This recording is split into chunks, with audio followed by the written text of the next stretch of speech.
Welcome to CoreLogic's update on housing market conditions for May 2019, brought to you by onthehouse.com.au. Australian dwelling values fell 0.5% last month as the pace of home value declines continued to ease after moving through a recent low point in December last year, when national dwelling values were falling at a much faster rate. The latest housing figures take national housing values 7.2% lower over the past 12 months to be down 7.9% since peaking in September 2017. The slowing in the rate of decline is attributable to an easing in the market downturn across Sydney and Melbourne, where an improving trend in the rate of decline has been evident over the past 3 months.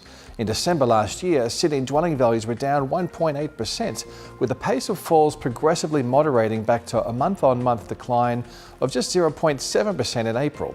Similarly, Melbourne values were down 1.5% in December, with the rate of decline slowing to 0.6% in April. Other property market insights are supporting a subtle improvement in housing market conditions, including a rise in mortgage-related valuations activity, as indicated by CoreLogic's platform data, an improvement in the ABS household finance data for February, and the fact that auction clearance rates are holding around the mid-50% range across the major auction markets. While none of these indicators could be described as strong, the current trend of the data implies that housing market conditions may have moved through the worst of the downturn. Although the national rate of decline has improved, the geographical scope of falling values has broadened in April. Dwelling values fell across every capital city apart from Canberra, while across the regional areas of Tasmania, Victoria and South Australia also avoided a fall. The broad-based nature of weaker housing market conditions highlights that tighter credit conditions are having a dampening effect across all markets. Annually, national dwelling values were down 7.2%. That's the largest decline since the 12 months ending February 2009, which was associated with the global financial crisis. Focusing on the Sydney market, dwelling values were down by 0.7% over the month.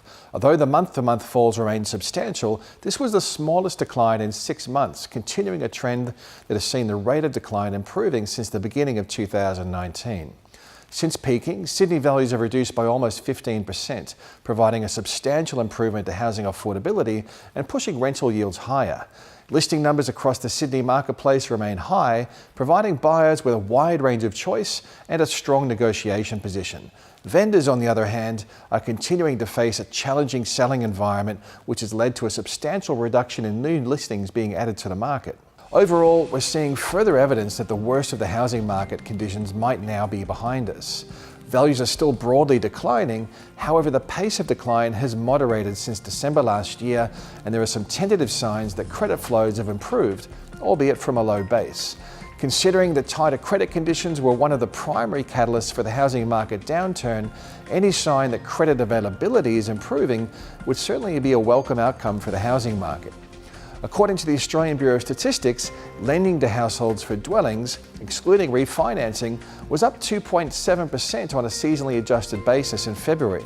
Additionally, a rise in CoreLogic valuation platform activity throughout March hinted a further improvement in housing finance numbers, which will likely be reported by the ABS in their next release. Another indicator of a subtle improvement in the housing market can be seen in auction clearance rates. They're holding around the mid to low 50% range, albeit on low volumes relative to a year ago. The correlation between auction results and housing market conditions is strongest in Melbourne and Sydney, where auctions still comprise a much larger proportion of selling activity. While a mid-50% clearance rate doesn't suggest housing prices are set to bounce back, it does imply a closer fit between buyer and seller expectations, and the improved auction success rate supports the reduced rate of decline in housing values across Sydney and Melbourne. Although housing values aren't falling as rapidly as they were previously, we're still seeing values trending lower across most regions of Australia, and any recovery in dwelling values is likely to be a long-term outlook. Listing numbers remain elevated across all capital city markets, providing buyers with a wide range of choice, plenty of bargaining power, and little in the way of urgency. Capital city listings haven't been this high at this time of the year since 2012. Despite total listing numbers remaining elevated, fresh listings being added to the marketplace across the combined capitals are down 31% relative to the same time last year, indicating extremely low vendor confidence. The lower number of new listings entering the marketplace shows there is minimal sign of panicked selling. Prospective vendors seem to be comfortable in delaying their listing until selling conditions improve. The prospects for lower interest rate is another factor that could support an improvement in housing market activity later this year. While borrowers are still facing tougher serviceability assessments and scrutiny around their overall debt levels relative to their income and their expenses, lower mortgage rates will certainly be a net positive for the housing market. Mortgage rates are already around the lowest level they've been since the 1960s, and any further reduction is likely to be well received by the market. On the other hand, the federal election outcome could deliver a wild card for the housing market. A change of government could see taxation policies relative to the housing market rolled back or removed, which would be an overall negative for investment demand. According to the ABS, investors currently comprise 27% of the value of mortgage demand, excluding refis, down from 43% back in 2015 and now well below the decade average of 34%.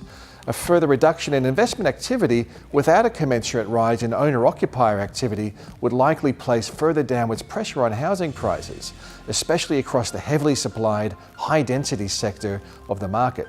With so many uncertainties in the marketplace, it's more important than ever to stay up to date with the latest trends and market information.